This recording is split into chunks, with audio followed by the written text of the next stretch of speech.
Okay, thank you very much, ma'am. That was a very lovely and a beautiful presentation. And Thank you. you're welcome, ma'am. Okay, you're welcome, everybody. I'm Dr. Amadi, one of the gynecologists in South Shore. When I was given this topic, I was asking myself, this is not what we're taught in medical school or even training as a specialist. So what will I be talking about? But, over the years of experience, I've really gathered some, thoughts, experiences with women and how they cope after delivery. So I've been able to put down some things, though not in a slide form, but I'll be sharing those thoughts with you this morning. So just listen carefully. One thing that is very important is that pregnancy is something a lot of women desire, and it's actually the joy of every home. But what women don't realize is that after delivery, their lives cannot remain the same again. Not in the negative sense, but it means that your pressure is going to build up, your capacity to multitask will be tested, and a lot happens, both physically, emotionally, and otherwise. And pregnancy, because of all that happens in pregnancy, once a woman delivers and transits into the other world, challenges eventually come up. But when you are mentally prepared, when you are physically prepared, like we're having in these classes, you are better able to cope with all the challenges that might arise, both from relatives, from spouses, and even the baby itself. So I'm going to be looking at some specific issues.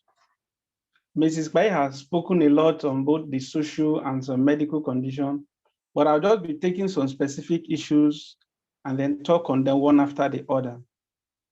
Over the years, one thing that a lot of women have challenged with is breastfeeding, especially for first-time moms. Initiating breastfeeding is a lot of challenge, and most time within the first 72 hours, most women have not started lactating, and they are concerned.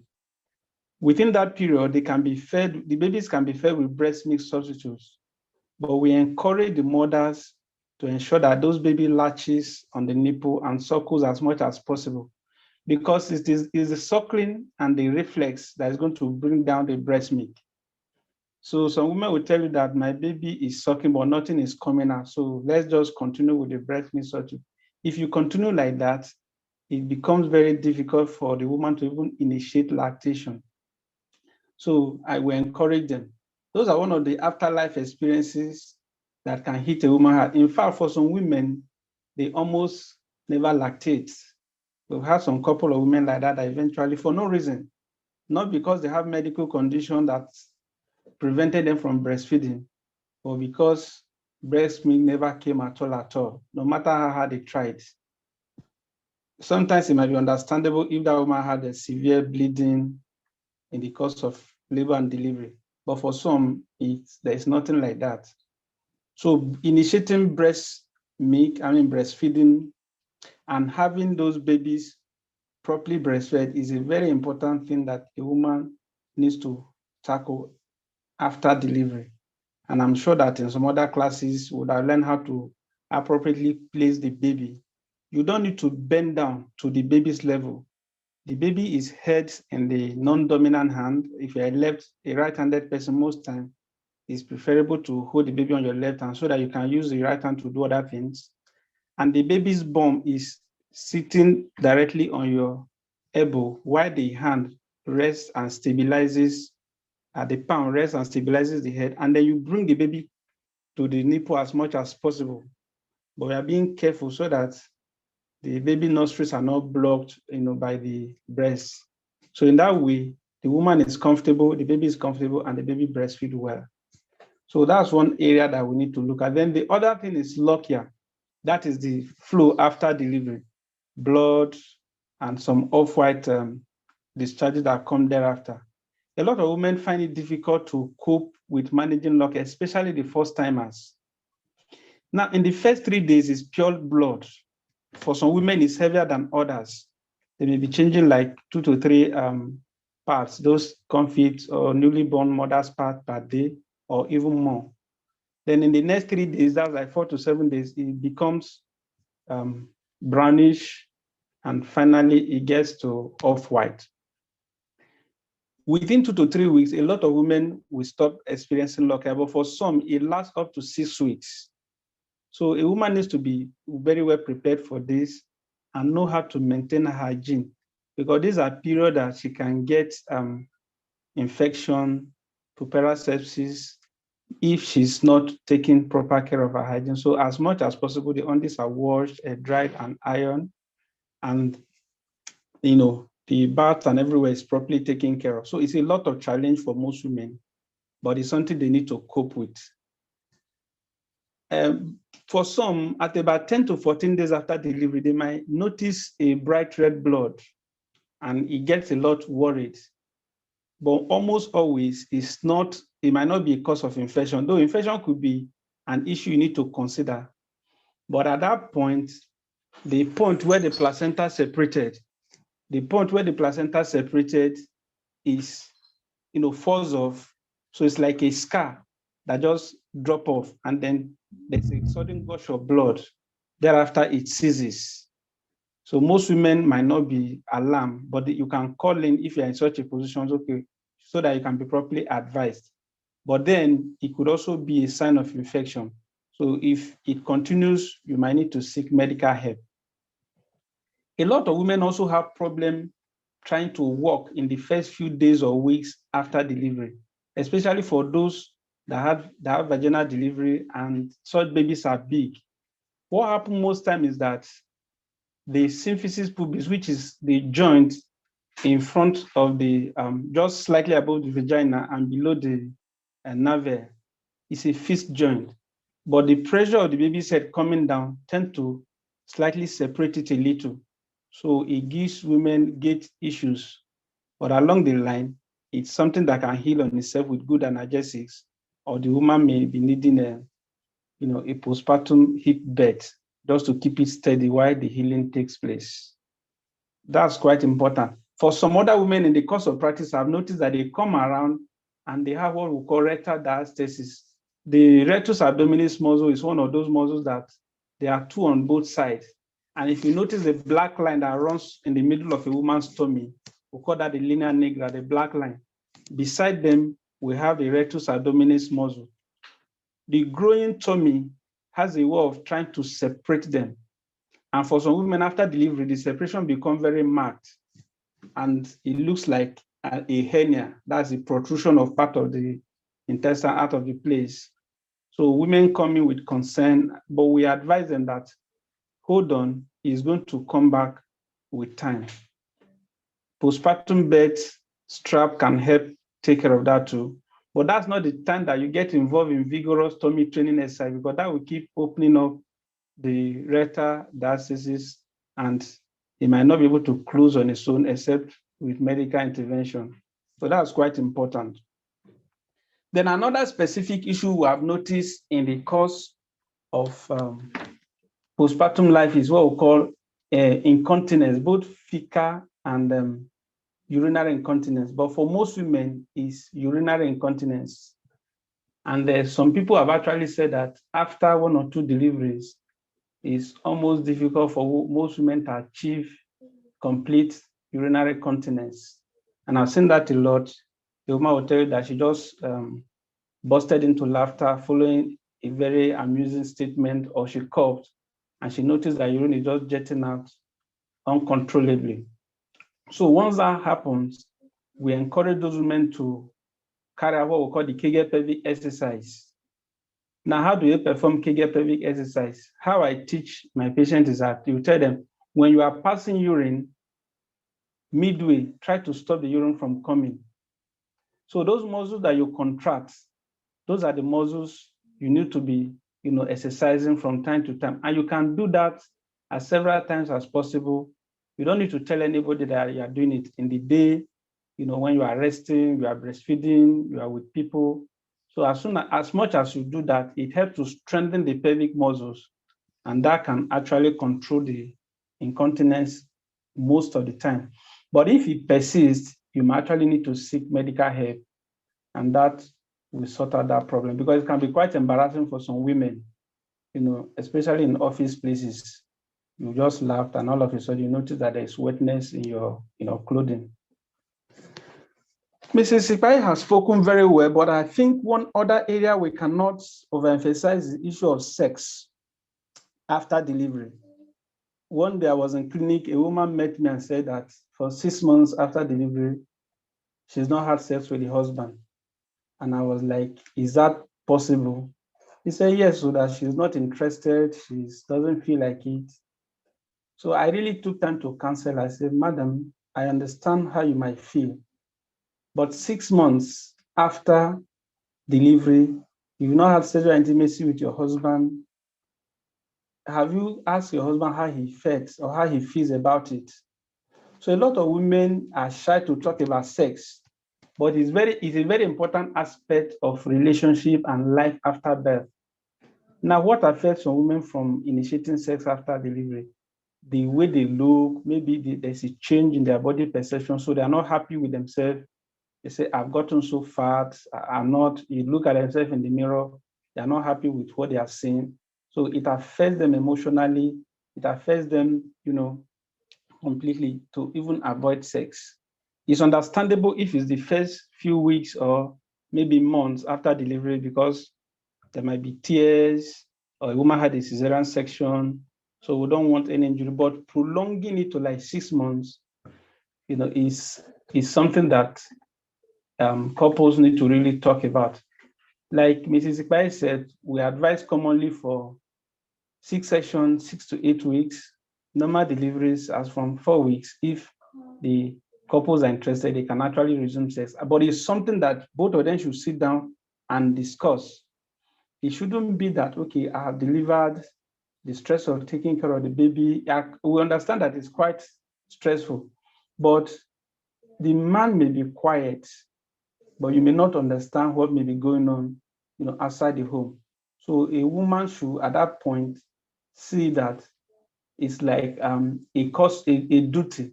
But we also counsel the men to be understanding, especially if the wife shares similar experience.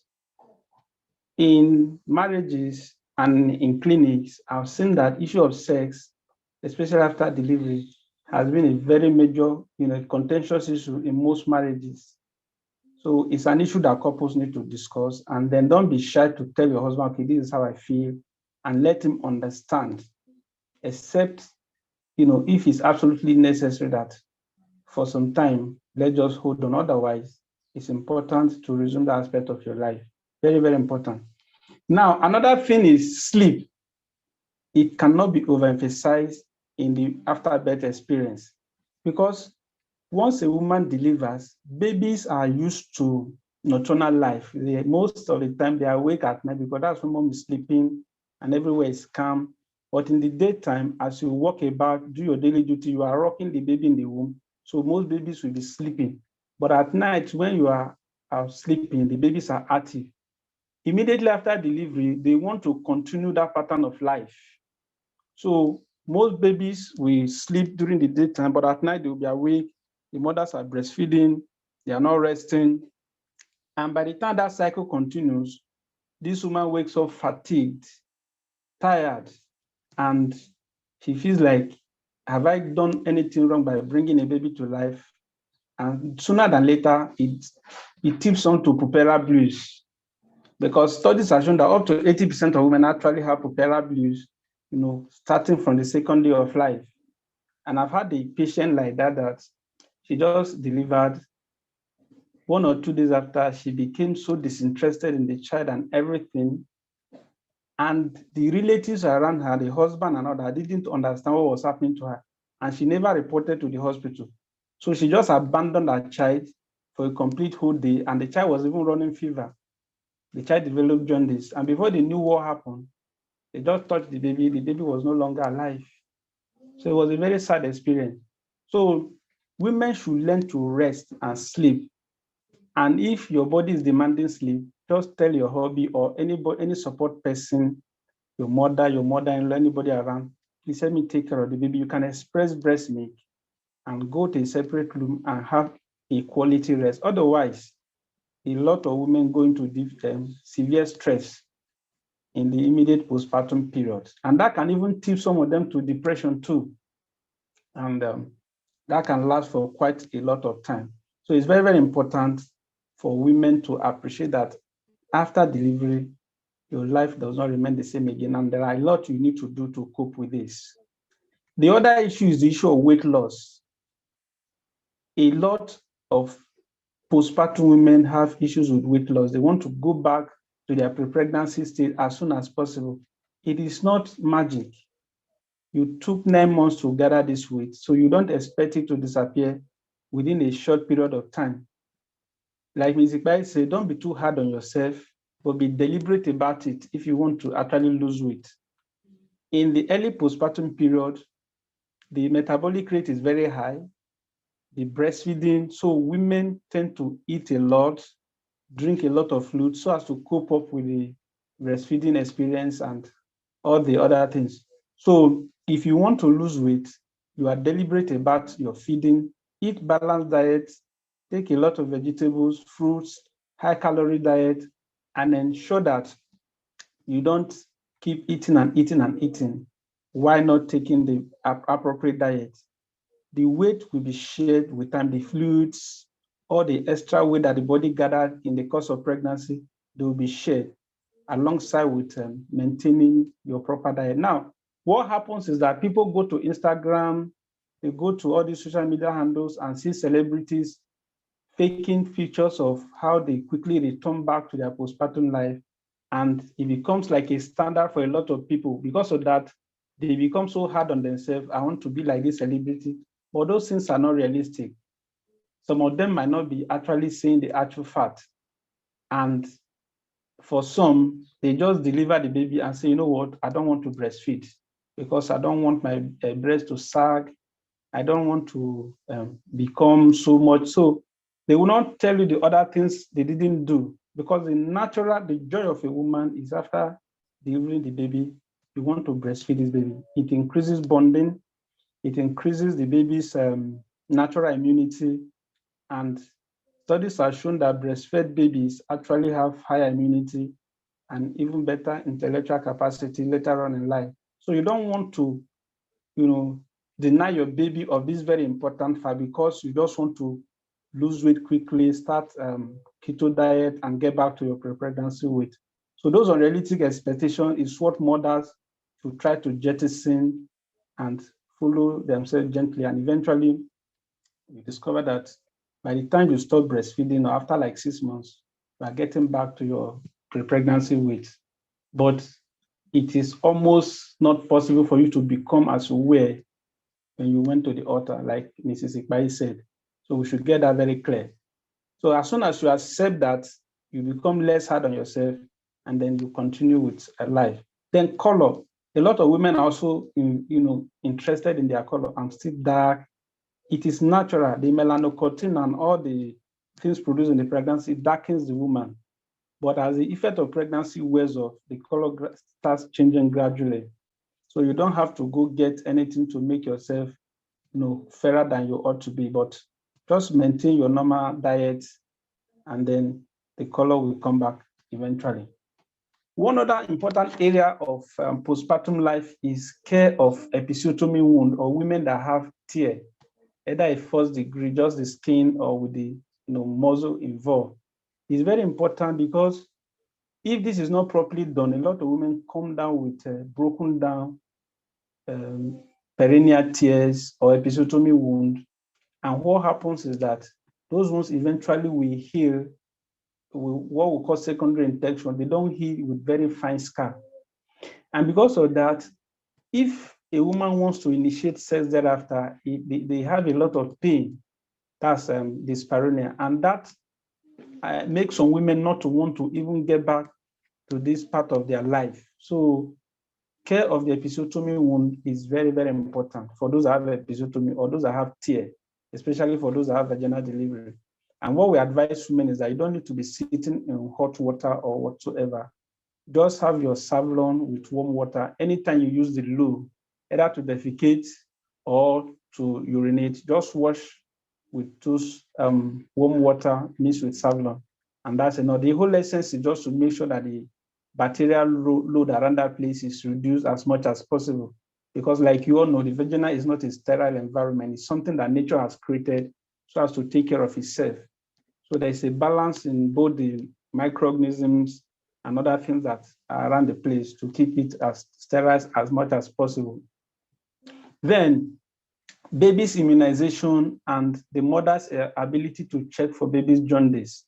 I'm sure that in pediatric clinic, they are taught about this, but it's quite important because a lot of women who are not able to identify that the babies have jaundice, they come down with very high level of jaundice, and that can affect the baby's life. But thank God that in modern day pediatric practice, they give the women short appointments, they check the serum bilirubin, and then they come down for proper follow-up.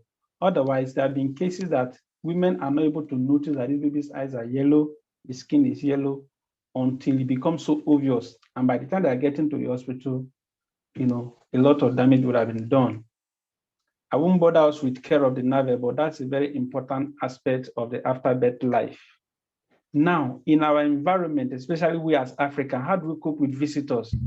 Some visitors want to show their love, show their affection for the newly delivered mothers, and they want to carry babies. We can be polite enough to say, okay, doctor has said that for now, babies should just be left alone, or you can confidently put the babies in their cord, wrap around with the mosquito net and zip it. So anybody that wants to see can see from afar. And we also encourage that most babies shouldn't be seen in the first week of life by all visitors because these babies' immunity are quite low. Allowing barrages of visitors to come in and visit might expose those babies. So as much as possible, we will have to draw a balance in the African culture by not offending our visitors, also not exposing our babies to harm. So it's something that couples must learn how to do. Tummy massage, that is an aspect of our culture that has no scientific basis. They will tell you that there are bad bloods in the tummy. We all know that after delivery, the tummy is at the level, the uterus is at the level of the navel, and each day it goes down by 1 centimeter. So by the time a woman is like 12 to 14 days after delivery, that the uterus is no longer palpable from the abdomen. You can no longer feel it. So it is something that involutes on itself naturally. Pressing it and saying you are bringing bad blood has no basis at all. So do not allow any woman to say, or grandmother or mother, politely deny them or do not allow them to press your tummy with hot bottles, hot water and all those things. Because we've seen cases where that happens and those women come down with what we call peripartum cardiomyopathy because they have used a lot of hot water with potash and so many things, and it affects their cardiovascular system. That's their heart, blood vessels, and then they come down with cardiomyopathy. Well, I can see that Mariam is telling me that my time is already getting up, but then pap smear is very important. 6-week postpartum for the women that have not had a pap smear recently in the past 3 years, they need to have their pap smear done. Then we also talk about contraception. Rather than coming to the clinic and say, doctor, you know what, 3 months after I discovered I'm pregnant, you need to talk about contraception, very, very important. And lastly, talking about resumption of work. If as a mother, you are not strong enough to resume work, let your organization know that I might not be able to resume work, except if it's absolutely necessary. Then you might need to take leave without pay if that's convenient for you. But if you must resume work, ensure you are strong such that you don't get to work and become irritable and make enemy unnecessarily. Well, the after-birth life is a very challenging one for both mothers, but it's also rewarding being a mother. So I wish all the mothers in the group a safe delivery and after-birth experience. Thank you. So we entertain questions, comments, and we'll try to answer them. Thank you. Thank you so much, sir. I'm looking through if we have any questions. Okay. Well, breastfeeding, it's how you perceive, is all mental thing. Breastfeeding is not supposed to be tiring because you're nurturing a child. So, but what happens is mothers and they don't know they can express and put it in a bottle or feed the baby with a cup and a spoon. So rather than bringing the baby to breast all the time, you can invest in breast pump. That gives you a time away, and your caregiver can help you feed your child, or your husband or your partner can help you feed the child. So I don't want you, and breastfeeding, you have to enjoy it, first of all. When you want to start breastfeeding, get the position right. You can put on nice TV, um, the musicals, and you can support the back. You know, it's like a ritual when you want to do it. You have to put your heart into it and sit down comfortably, get a good chair. It can be tiring, but once you put your mind into it, like, hey, I'm feeding my child and I'm nurturing a soul, I need my child to grow. And the joy and the passion will come. But whenever you see, oh, even that this exclusive self, the more is a mental thing. The more you think it as tiring, you're gonna get tired. But once you see it as I must nurture my child. Breastfed babies are smart. They don't get sick. They are good children. They speak sharp. You know, those will be encouraging to you. So I think you should invest in breast pump. Okay, thank you. Thank you. And then please, with respect to the aspect of sex after birth, I find that by the time I'm done attending to my newborn, and in fact, I mean one thing that I find exactly, you know where I'm going with this. Where am I Yes, supposed to find the energy? Because I find that a lot of the time, the what I'm having to choose between is, do I eat now or do I sleep? And most times, because of me, because of what my preference, I just want to sleep. It's my mom that is constantly like, Chegzim, you need to eat, you're breastfeeding, you need to eat. So yes, I'm like, okay, let me yes, quickly yes. put something in my tummy, but then I want to sleep. So before I can even get to my husband, I'm just like, where is the energy? Because any minute that I get, I either have to eat, or I want to sleep, or I Sleep. just want to take, my little girly shower, put on some nice, lotion that will smell nice and will make me sleep even better. So the thought of sex, in fact, I'm even tired, even just thinking about it, not to talk of even doing it. So how, how, how? My question is how? Those people that got pregnant 3 months after, like how? Where did you find the energy? I don't understand. I know, I understand. And I'm going to have Dr. Amadi add to it when I'm done. So you can see his own point of view from, the other side. But that's why we have to indulge yourself. Whenever you are breastfeeding, for example, if you have had your mother take care of your baby, like, give yourself a break, because some of you believe that, okay, I have to do it because I don't want my baby to choke. I have to. When you believe that you have to do it, there'll be no time for intimacy. And that's why I encourage family support, like you just said. Mommy is doing what she's supposed to do, telling you need to eat. Those are the support we want. You need to eat, you need to drink water, you need to drink pap, you're breastfeeding. Those are the support we are asking, or I just spoke about. Another thing is, if you allow mommy to help you out very well, you can actually attend to daddy. But if you're the one, doing everything, you cannot possibly attend to daddy, because I've been there, done that. I want to lie down. My husband is touching me. I'm like, get that hands off of me. Exactly. And it's like, what have I done? He hasn't done anything wrong. I'm just tired. And when he Exactly. when he noticed that what my husband does is, and he still does it till today, when he knows it's going to bother me, he will be the one to wash the dishes. He will be the one to do everything after me in the kitchen. He will be, give the children their food, So it will have helped you. I'm like, I know why you're helping. Continue. Just help me out. So we need a lot of support from your husband too. If you must take the honey at night, you must wash the honey pot. Basically.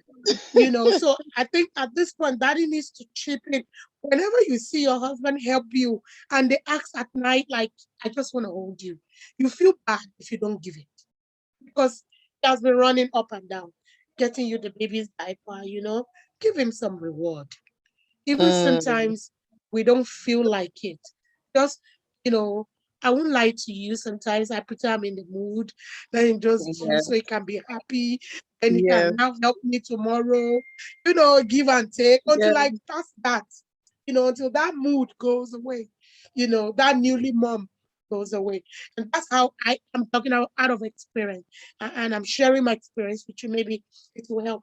Dr. Maggie, is there anything you want to say to them concerning that? Because yes, we are usually tired. Yes. In fact, I know you can relate to that question very clearly because, and if I may be answering from men's point of view, the women will say these men, they just partial somehow. But that notwithstanding, the question she asked is quite genuine. When the woman is tired, she's catered for the baby, wash all the dishes, everything, and at night, instead of her to rest, the man is coming close. It looks as if the man is not considerate. So the best way to handle that is couples should sit down and communicate that aspect of their life. Because what happens is if they don't discuss it, depending on the type of husband you have, some are quite outspoken, but some others will just call into their shell and then maybe sort out themselves. So what happens is you say, okay, now I'm a newly delivered mother, so you might not be expecting me to attend to you as frequently as possible, but at least once in a while. And on those days, men should take initiative too, just like Mrs. Baye said. You want honey at night, so you must wash the honey pot and everything. So you have to start clearing the way, even from the morning of that day. Let the woman have a bit of rest. For a woman that has not rested, and all you asking for is intimacy at night, it doesn't make sense as far as I'm concerned. Get involved in the day's activity, or if there's somebody that can help out. If, for instance, the man has gone to work and there's not too much he can do, somebody should help out. Or maybe weekends is not on duty. You can take care of the home chores and everything. And then at night, by the time you knock, I'm sure the woman will be considerate enough. So it's all about give and take, and it's understanding. Because actually, in all fairness, women are doing a lot. They carry the pregnancy, they go through the stress of labor, though men go through their own mental stress anyway. But this woman is going both physical and mental, and she's also caring for the baby. So it's only understanding that, understandable that the man should help, and in that way, it's going to make it a little bit more interesting and beautiful. And then for the other person that asks a question that whenever she's breastfeeding, she's literally gasping for breath or exhausted, it's a lot of fluid going out of the woman's body. So it means you need to take in a lot of fluid, pap, fruit juices, water, everything. You need to replace as much as possible so that you can give out what the baby wants. And like Ms. Ipai said, you don't have to always breastfeed all the time. Express the breast milk. Let people help you breastfeed, feed the baby. Even if you are the one that is even going to feed the baby with cup and spoon, at some moment express so that not all the time the baby is, suckling and suckling, you will really get exhausted. So these are ways you can help yourself. But when you are breastfeeding, you really need to take a lot of fluids because it's a serious task. And the baby does not spare at that point because babies eat when they're hungry. Thank you. Thank you so much. Thank you so much, everyone. And to our beautiful moms, thank you so much for your time. Just to let you know that you mean a lot to us at South Shore Women's and Children's Hospital. We are grateful for the pleasure of serving you and hope we meet your expectations. Be assured that we are working tirelessly to, continue to give you the best care that you deserve. Please don't hesitate to reach out to us if you have any complaints or experiencing any dissatisfaction regarding our service. And please don't forget to follow us on our social media platforms. We are on Instagram, Twitter, Facebook, and LinkedIn at South Shore Lagos. So thank you so much. Thank you for your time. Thank you so much. Enjoy. Bye bye. See you next month. Yeah, bye. See you next month.